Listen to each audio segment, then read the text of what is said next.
வந்தாரு, ஜட்ஜை பார்த்தாரு, என்னை பார்த்தாரு.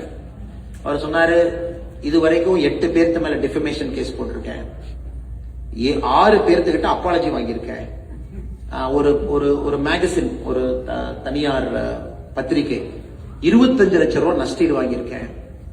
இது 8வது நாள். ஸோ டே 1 வாஸ் லைக், இது வரைக்கும் நான் போட்ட எந்த டிஃபமேஷன் கேஸும் நான் தோத்ததில்லை அப்படின்னு. எனக்கு 82 வயசு ஆகுது. நான் ஒரு அரசியல் கட்சியில் 50 வருஷமா இருக்கேன். நான் அந்த அரசியல் கட்சியினுடைய பொருளாளராக 35-40 வருஷம் இருக்கேன் அப்படின்னு அவர் பேசினது. அது படிப்படியாக ஒரு ஹியரிங், 2 ஹியரிங், 3வது ஹியரிங், ஒரு காலகட்டத்தில் இல்ல நாமளே அவரை கிராஸ் பண்ணுவோம், அது கிராஸ் எக்ஸாமினேஷனாக அதை கத்துக்கிட்டு அதெல்லாம் செஞ்சு அதன் பிறகு அந்த மனிதரே கோர்ட்டுக்கு வந்து இந்த கேஸை நாங்க வாபஸ் வாங்குறோம் அப்படின்னு சொல்றாங்க. இதுல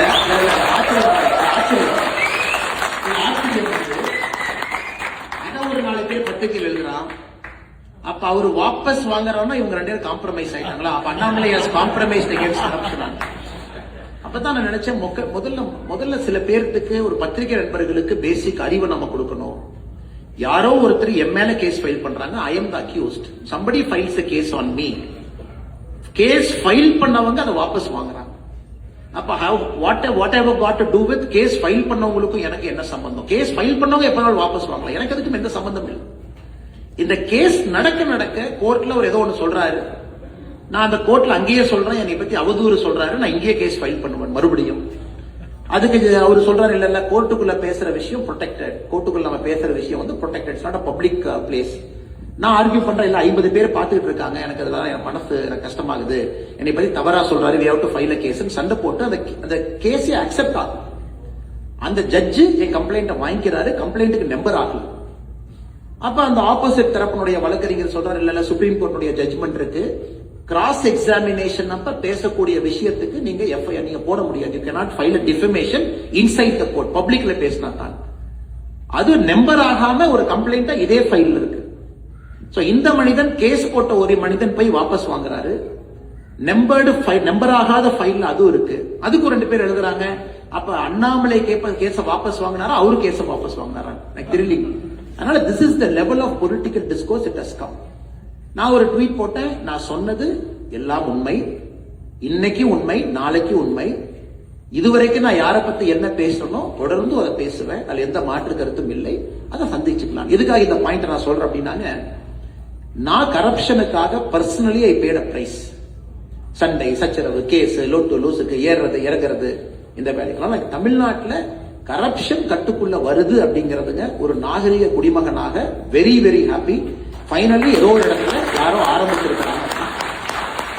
அடுத்தது ஒரு பொலிட்டிக்கல் டிசிப்ளின், அதாவது ஒரு எந்த ஒரு அரசு வந்தாலும் கூட ஒரு வருட காலம், நீங்களே புதுசா ஒரு கம்பெனிக்கு போறீங்க, you go to a new company, you take up a new role. We got to give you some time to settle in that role. Maybe 6 months, maybe 1 year. You understand, you do your best. அப்ப சுத்தி இருக்கவங்க எல்லாம் என்ன பண்ணணும்னா, how can I make you a better person தான் யோசிக்கணும். இப்ப நீங்க சாஃப்ட்வேர் இன்ஜினியரா அமேசான்ல போய் உட்கார்றாரு, பிளிப்கார்ட்ல இருந்து வர்றாருனாங்க, சுத்தி இருக்கிறவங்க என்ன யோசிக்கணும், how can I equip him to perform better. அதனால இன்னைக்கு என்னுடைய திங்கிங் என்னன்னா, ஒரு வருட காலம் நாம சப்போர்ட் கொடுப்போம், எக்யூப் பண்ணுவோம், பெட்டரா பெர்ஃபார்ம் பண்ணணும், தடைக்கல்லை போட வேண்டாம் அப்படிங்கிறது 2வது நிலைப்பாடு. அதனால நம்ம எந்த விஷயத்தை சொன்னாலும் கூட அறிவுறுத்துகின்றோம், சொல்லுகின்றோம், இதை நீங்க பாருங்க, ஒயிட் பேப்பர் ரிலீஸ் பண்றோம், உங்க ஆள்கிட்ட பேசுங்க, டிஸ்கஸ் பண்ணுங்க, இப்படித்தான் நம்ம சொல்றோம். 3வது, இன்னைக்கு தமிழ்நாடு வந்து புறையோடி போயிடுச்சுங்க, புறையோடி போயிடுச்சு. நான் ஏற்கனவே சொன்னேன், இங்கிலாந்து பாலிடிக்ஸ் மாதிரி இவ்வளவு கேப் இருக்கு, வரவுக்கும் செலவுக்கும் சம்பந்தமே இல்லை. somebody is sitting in that governance. மாத்துறது அவ்வளவு ஈஸி கிடையாது. அதனால இன்னைக்கு very hopeful start. let us wait, let us be patient.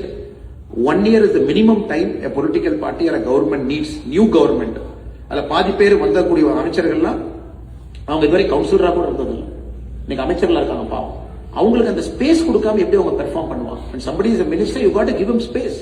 day 1 பண்ண எப்படி அவங்க பண்ணுவாங்க? அவங்களுக்கு ஃபைல் நோட்டிங் என்ன, லெஃப்ட் என்ன, ரைட் என்ன, இன்கமிங் என்ன, அவுட் கோயிங் என்ன, செக்ரட்டரி லெவல் மீட்டிங் என்ன செய்யணும்னு அவங்களுக்கு தெரியறக்கே 6 மாசம் ஆகும். அதனால இன்னைக்கு அந்த நேரம் நாம் எல்லோரும் கொடுக்கணும். டிவிகே கவர்மெண்ட் தமிழ்நாட்டுக்கு நல்லது பண்றாங்கன்னா முதல் நாளா நம்ம எப்பவுமே வரவேற்க போறோம். கரப்ஷனை யாரு கட்டுப்படுத்துறாங்களோ நம்ம வரவேற்க போறோம். ஆனா நீங்க கேட்ட கேள்விக்கு இதான் என்னுடைய நிலைப்பாடு.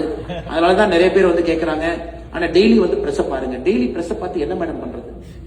இன்னைக்கு பிரஸ் பார்த்து என்ன கேட்கலாம், உங்க வீட்டு நல்லா இருக்காங்களான்னு கேட்கலாம். ஜேர்னலிஸ்ட் உங்களை பார்த்து ஆனா உங்க வீட்டு நல்லா இருக்காங்களான்னு கேட்கலாம். இது ரெண்டை தவிர நீங்க என்ன கேட்க முடியும்? நான் ஏற்கனவே சொல்லிட்டேன், அரசுக்கு நேரம் கொடுக்கணும். என்ன நீங்க பேசுறீங்க? உங்களுக்கு உங்கள்ட்ட கேட்க நிறைய இருக்கும்னா, ஏன்னா திரும்ப இந்த சர்க்கஸ்குள்ள போகக்கூடாது அப்படிங்கறது அந்த நிலைப்பாடு. நீங்க விஜய் பத்தி என்ன நினைக்கிறீங்க அண்ணா? அதை ஒரு வருஷம் விடுங்க. இல்ல அவர் டெல்லி போயிட்டதை பத்தி என்ன நினைக்கிறீங்களா? அப்பதான் போயிட்டு வந்தாரு, கொஞ்சம் விடுங்க. இந்த மினிஸ்டரை பத்தி சொன்னதை பத்தி கருத்து என்ன? திரும்ப இதுக்குள்ளேயே நீங்க மாட்டும் பொழுது எப்படி ஒரு புதிய அரசியல் நீங்க செய்ய போறீங்க? How will you do a new politics? இதுல இருந்து வெளியே வர வேண்டும் என்ற முயற்சி செய்கின்றோம். இதை செய்யணும். அதனால கண்டிப்பா அதை நோக்கி செய்வோம். 2 கால் 4 கால் நிற்போம். நிறைய தலைவர்களை உருவாக்குவோம். அதனால நம்பிக்கையோடு வந்திருக்கக்கூடிய எல்லா பெரியவர்களுக்கும் ஒரு பெரிய நன்றியை இந்த நேரத்தில் தெரிவிச்சுக்கிட்டு, ஒரு பெரிய லாங் வீக்கெண்ட். நான் ஏற்கனவே அரவிந்த் அவங்ககிட்ட சொன்னேன், யாரையும் ரஷ் பண்ண வேண்டாம்.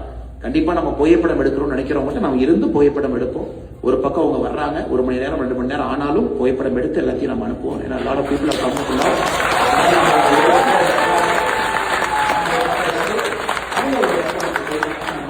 அரேஞ்ச் பண்ண வேண்டும். அதே நேரத்தில் உங்களுக்கும் பெரிய நன்றி. அட்லாண்டால இருந்து வந்து இந்த நிகழ்ச்சி